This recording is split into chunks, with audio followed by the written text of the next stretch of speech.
Classroom के बाहर निकलते ही अनुभा ने अनुभव से कहा, अरे अनुभव, केमिस्ट्री मेरी समझ में नहीं आ रही।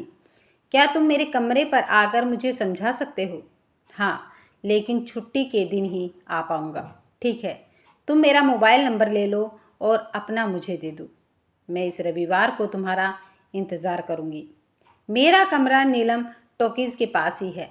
वहाँ पहुँचकर मुझे फ़ोन कर देना, मैं तुम्हें ले लूँगी। रविवार को अनुभव अनुभा के घर में पहुँचा।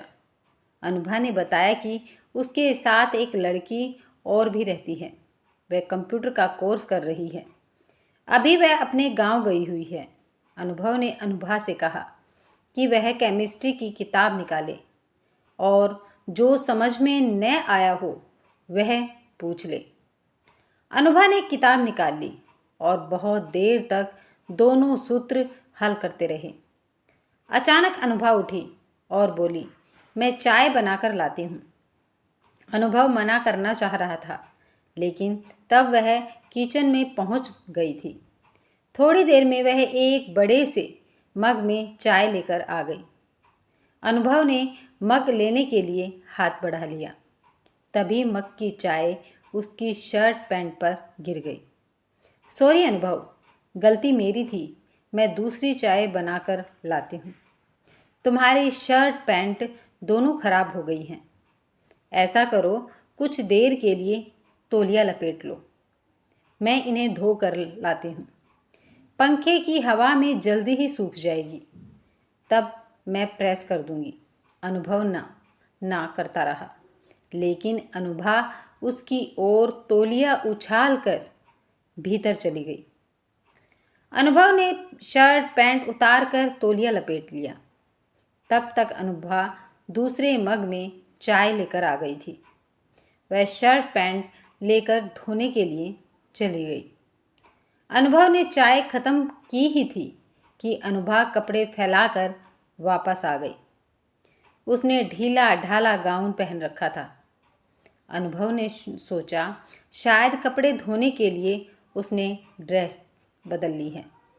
अचानक अनुभा असहज महसूस करने लगी, मानो गाउन के भीतर कोई कीड़ा घुस गया हो। अनुभा ने तुरंत अपना गाउन उतार फेंका और उसे उलट पलट कर देखने लगी। अनुभव ने देखा कि अनुभा गाउन के भीतर ब्रा और पैंटी में थी। वह जोश और संकोच से भर उठा। एकाएक हाथ बढ़ाकर अनुभा ने उसका तौलिया खींच लिया। अनुभव अंडरवियर में सामने खड़ा था। अनुभा उससे लिपट गई। अनुभव भी अपने आप को संभाल नहीं सका।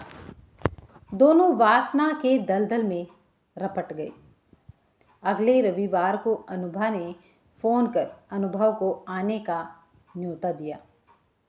अनुभव ने आने में आनाकानी की, पर अनुभा के यह कहने पर कि पिछले रविवार की कहानी वह सबको बता देगी, वह आने को तैयार हो गया।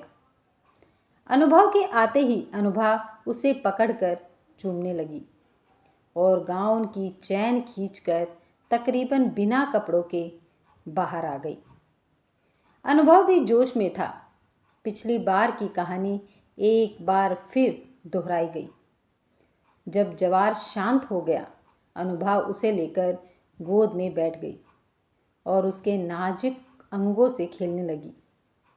अनुभा ने पहले से रखा हुआ दूध का गिलास उसे पीने को दिया। अनुभव ने एक ही घूंट में गिलास खाली कर दिया। अभी वे बातें कर ही रहे थे कि भीतर के कमरे से उसकी सहेली रमा निकलकर बाहर आ गई थी। रमा को देखकर अनुभव चौंक उठा। अनुभा ने कहा कि घबराने की कोई बात नहीं है, वह उसकी सहेली है और उसी के साथ यहाँ पर रहती है। रमा दोनों के बीच आकर बैठ गई। अचानक अनुभा उठकर भीतर चली गई। रमा ने अनुभव को बाहों में भींच लिया। न चाहते हुए भी अनुभव को रमा के साथ वही सब करना पड़ा। जब अनुभव घर जाने के लिए उठा तो बहुत कमज़ोरी महसूस कर रहा था। दोनों ने चुंबन लेकर उसे विदा कर दिया।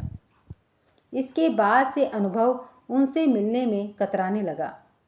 उनके फ़ोन आते ही वह काट देता था। एक दिन अनुभा ने स्कूल में उसे मोबाइल फ़ोन पर उतारी वीडियो क्लिपिंग दिखाई और कहा कि अगर वह आने से इनकार कर देगा तो वह इसे सबको दिखा देगी। अनुभव डर गया और गाएं बगाएं उनके कमरे पर जाने लगा। एक दिन अनुभव के दोस्त सुरेश ने उससे कहा कि वह थका थका सा क्यों लगता है। इम्तिहान में भी उसे कम नंबर मिले थे। अनुभव रोने लगा।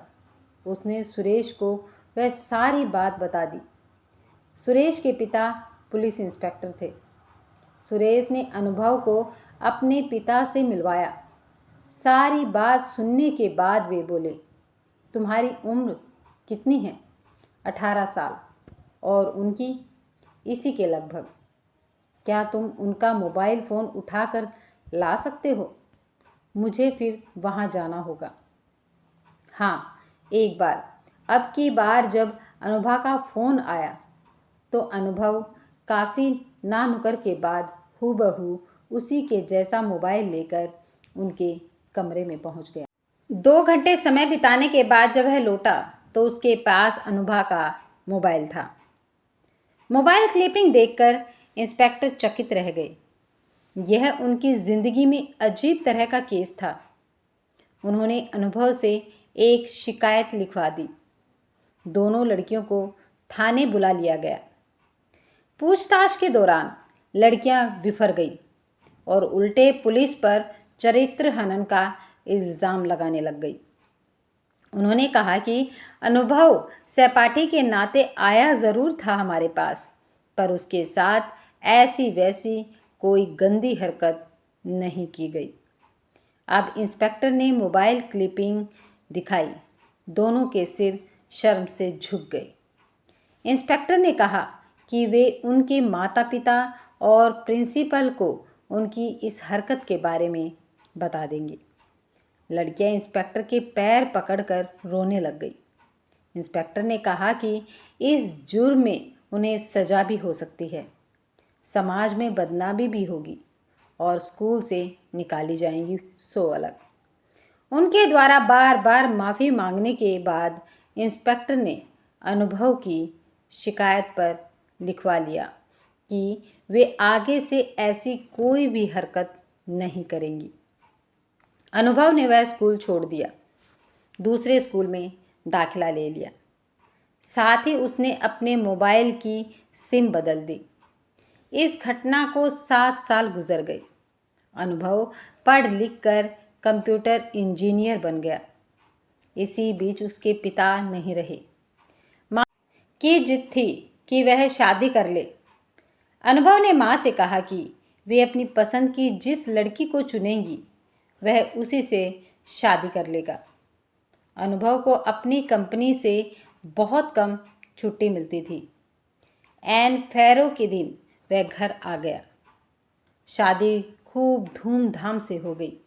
सुहाग रात के दिन अनुभव ने जैसे ही दुल्हन का घूंघट उठाया वह चौंक पड़ा।